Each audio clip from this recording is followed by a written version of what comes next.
الحمام المنتج بياكل مرتين في اليوم، الوجبه الرئيسيه اخر النهار. طبعا افضل وجبه الوجبه اللي هي بتبقى بتاعت اخر النهار اللي قبل الغروب ديت، لو انت بتاكلها الساعه 5 الساعه 6 الساعه 7، لان طبعا في الصيف بيبقى الجو حر، الحمام ما بيقبلش على الاكل، بيقبل على شرب الميه، لما تاكله اخر النهار بيبقى كويس. طب في الشتاء الجو بيبقى بارد، فما الحمام يبات واكل وشبعان، يبات متدفي وعنده طاقه تؤدي لاحتياجاته، وفي نفس الوقت تديله سعرات حراريه تدفي جسمه. ده بالنسبه لنظام التغذيه. في خلاص عايزين معلومات اكتر في نظام التغذيه، في فيديوهات على القناه بشرح فيها بالظبط بالتفصيل. طب بنظام الاضاءه، زي ما حضرتك عارف الضوء زي ما بيأثر في الانسان بيأثر في الطائر، وفي دراسات على كده. انا محتاج بالنسبه لو انت مربي فراخ او دواجن بيبقى مثلا 18 من 16 ل 18 ساعه، الحمام محتاج كام ساعه اضاءه؟ من 14 ل 16 ساعه. الحمام المنتج محتاج من 14 ل 16 ساعه. ليه انا بزود الاضاءه؟ ليه عن الاضاءه الطبيعيه في فتره النهار؟ مثلا الاضاءه الطبيعيه وليكن 12 ساعه 11 ساعه، انا بزودها ليه ل 16 ساعه؟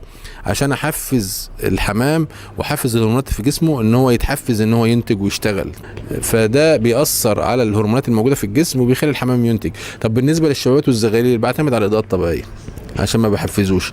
ما ينفعش اجي على طول ارفع الاضاءه ل 16 ساعه مباشر، او عند حضرتك انت عندك حمام ما ينفعش ترفع ل 16 ساعه مباشر، بالتدريج. ممكن تزود مثلا كل اسبوع تعودهم مثلا على نص ساعه زياده او ساعه زياده بالتدريج لحد ما توصل لل 16 ساعه، ويبقى عندك تايمر يفصل الاضاءه او انت بتفصلها مانوال بايدك، مفيش مشكله.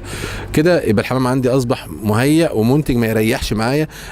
لان لو انت عملت صدمه اضاءه مره واحده ماشي، ممكن تلاقي الحمام قلش منك، بدأ يقلش، يعني يغير الريش ويحصل له عمليه اللي بيقولوا عليها عمليه التحسير، يعمل عمليه فقد الريش وينزل الريش، ده يعتبر صدمه للحمام.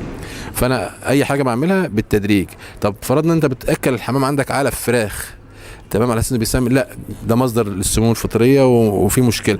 طب عايز ارفعه، ما ارفعوش مره واحده برضه، في اي حاجه بعملها اعملها ارفعه بالتدريج، اقلل الكميه المضافه لحد ما امنعها خالص. طيب ايه اسباب ان الحمام يخس او يتشقف او يسيف او عدمه القص بتاعته دي تبان؟ يبقى الحمام ضعيف، بالتالي لما الحمام يضعف انتاجه هيقل، نشاطه هيقل، هيبقى اكثر عرضه للاصابه بالامراض، مناعته هتنزل طبعا، هيبقى اكثر عرضه للاصابه بالامراض. طب انا ايه الاسباب؟ ببساطه وبدون يعني مجهود، اسباب ان الحمام يسيف او يتشقف في اسباب طبيعيه وفي اسباب مرضيه.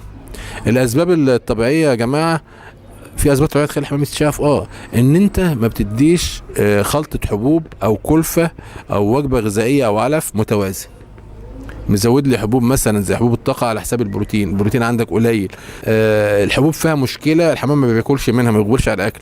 نظام التغذيه عندك انت ممكن تكون عامل نظام علف مفتوح في الحمام مطمن، يبدا ان هو خلاص الف الحبوب ما بياكلش، استهلاكه بيقل.